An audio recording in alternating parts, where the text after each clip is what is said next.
Good morning. Today I'm joined by Brian Hastings. Brian is the CEO and co-founder of Veritas Logistics.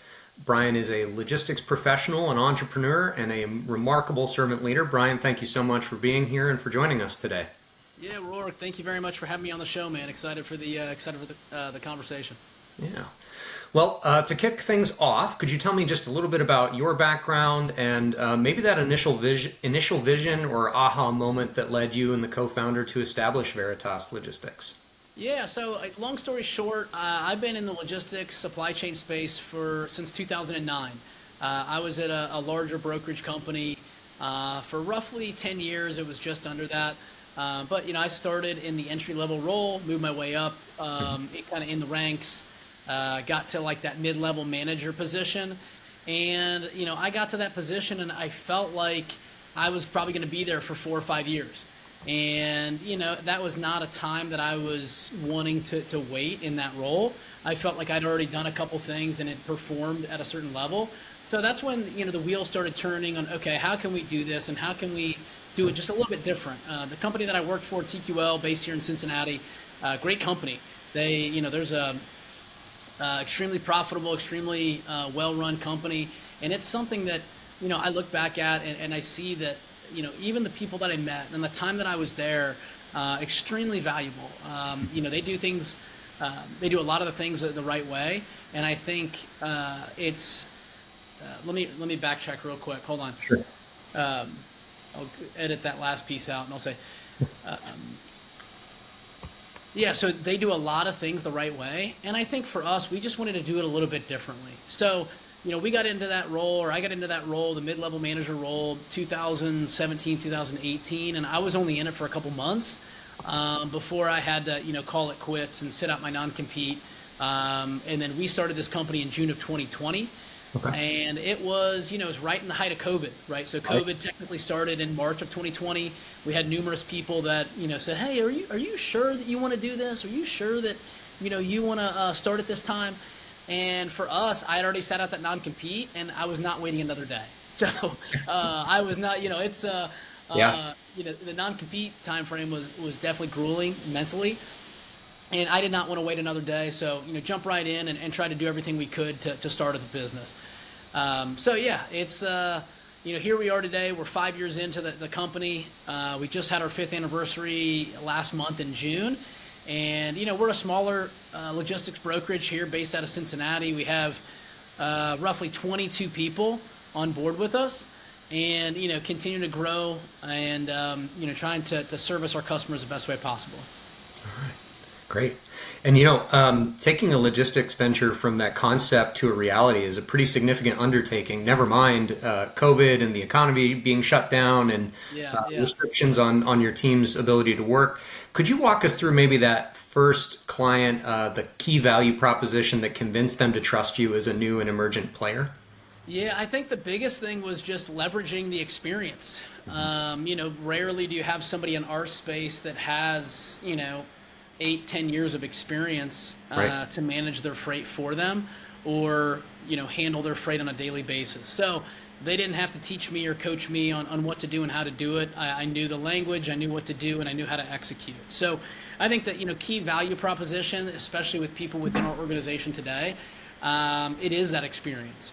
We know that we're going to bring value to their group, as well as the level of care that we have for our client.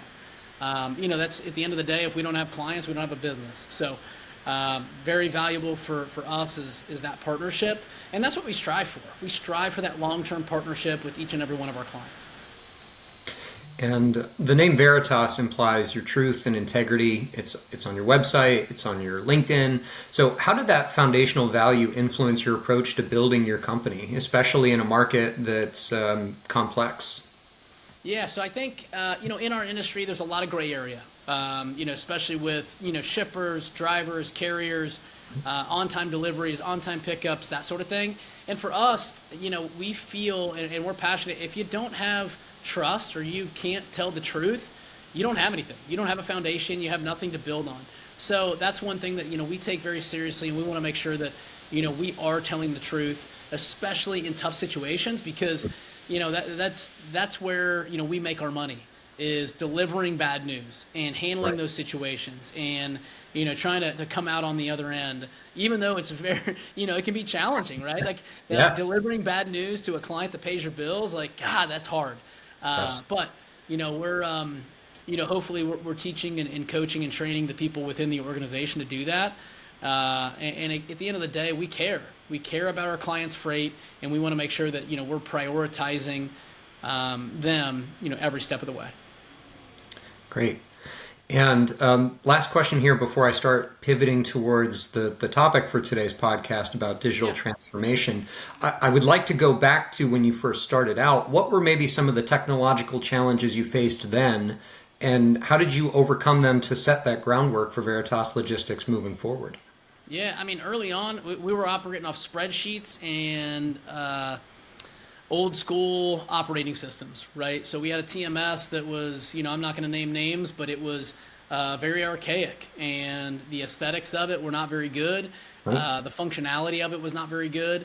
And, we had to make some changes, and, we want to invest in a couple things here. It's people and technology, and we want to make sure that we're doing it right. Again, I think there's a lot of buzz out there right now, and I know that we're going to get into it in a few minutes, but there is a lot of buzz for AI and automation and what's that going to look like, and are our jobs going to be alleviated within the next 10 years? And people are, somewhat nervous or have some anxiety about that.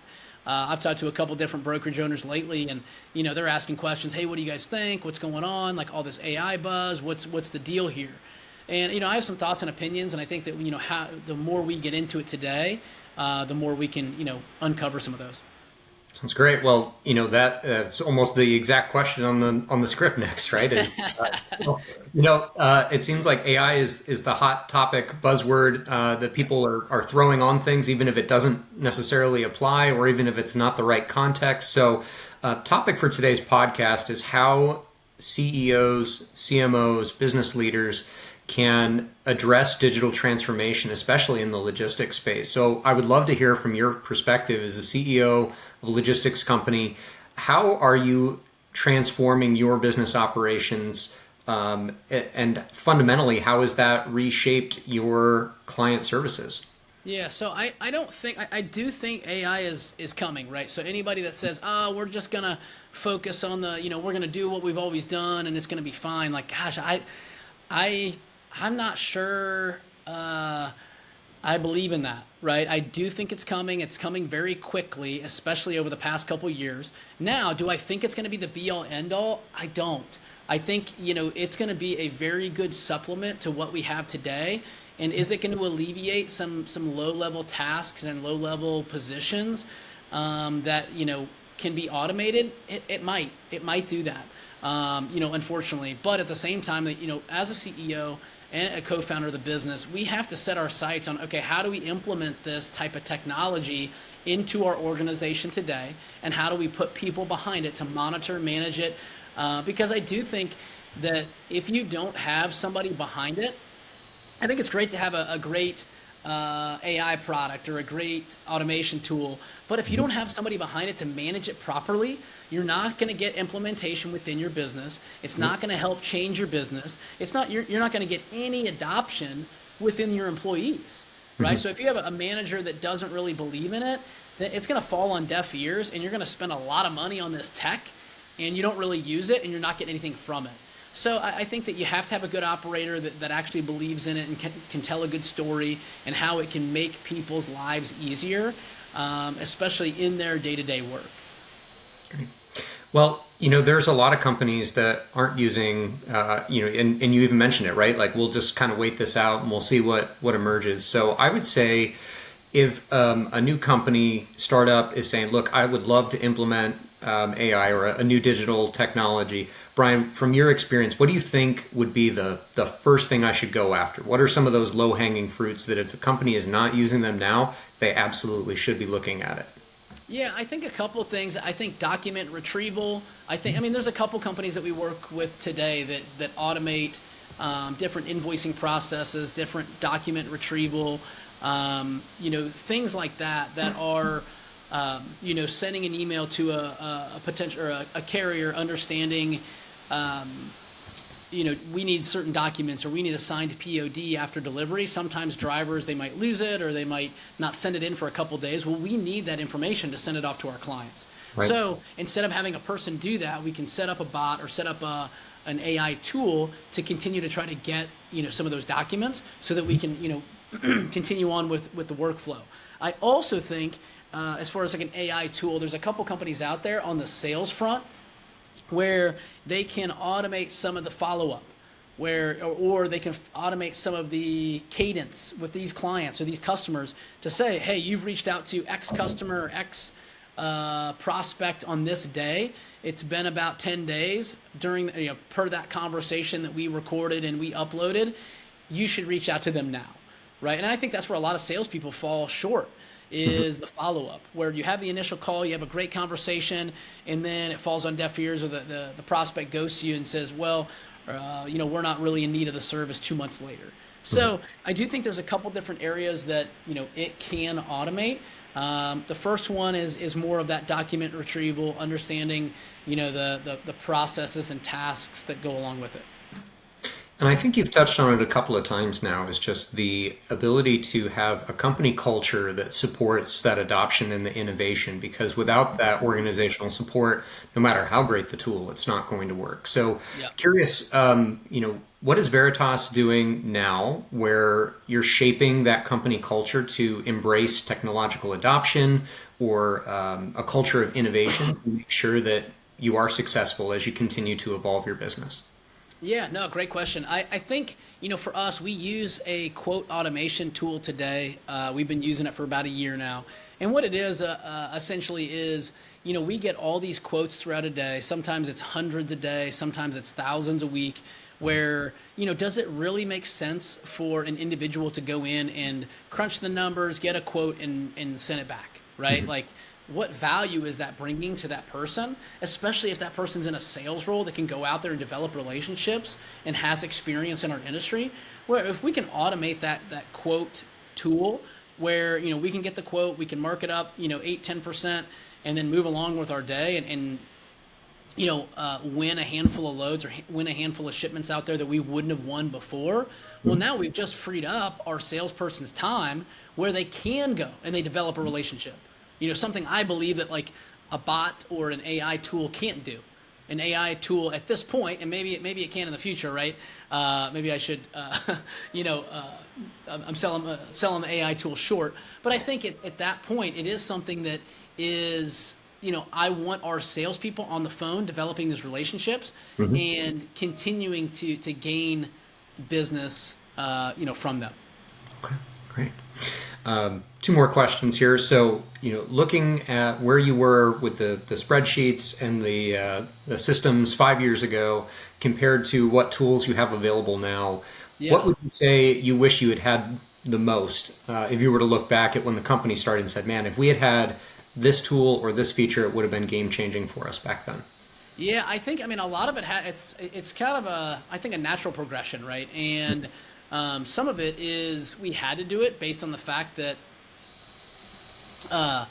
we didn't have money. We didn't have money to spend on some of these technology. Right? Like we had to do the spreadsheets because we couldn't afford $1,000 a month on the service to do that. But I think coming from that side of it, I think there is some resourcefulness where you learn that and you say, oh, okay, this is how it used to be. This is how it is today. And understanding, okay, I'm using these technology tools to help me out in the future, especially with, some of the stuff that is, some of those tasks that we mentioned before that, are, kind of mundane or they're not revenue generating, right? So those are some of the things that, we're focused on moving forward. Okay, great. And then last question, looking ahead in your crystal ball, in the next 2 years, what digital innovations would you love to see that will help you, navigate this increasingly complex supply chain landscape? Yeah, so I think, to answer your question, I think it's just a continuing of the modernization of a lot of the AI tools that we're seeing. And I think it has to be manipulated in a certain point. That's where I go back, and you have to have a good operator behind the technology, and you have to have a good culture within the company to adopt some of these technological advances. I've been at a couple different companies before, and I've heard some stories where they roll out all this tech and they roll out all these new features, and nobody uses them. Right? They just sit there. You pay a lot of money for them, and nobody uses them. And it's like, well, hold on, what are we paying for? I think our TMS that we have today is called Turbo. It's phenomenal TMS, right? Like our team loves it. We're a big fan of it. I also think that we're not utilizing it to the best of its capability, where we're not collaborating as much as we should inside the TMS. And that's something that, we want to make sure that, as the operator, as the the person in charge of that, we want to make sure that people are using that for efficiencies within the business. So, 2 years out, I don't have a crystal ball. At the same time, I think we're going to get a lot better. I think AI is going to get a lot better. I think the services provided are going to get a lot better. And I think it will, creep into some of those areas that we've been talking to, as far as like document retrieval, as far as the voice AI that there's a handful of companies out there within our industry today that do that, and then even on the sales side, as far as follow-up, sales cadence, different types of emails, different types of information gathering type of information, stuff like that. All right, great. Well, thank you so much, Brian. I really appreciated having you on the show today. I know our clients are going to get a ton of value out of this conversation, and really appreciate your insights. Yeah, thank you very much, Rourke. Appreciate you having me on the show. Thank you.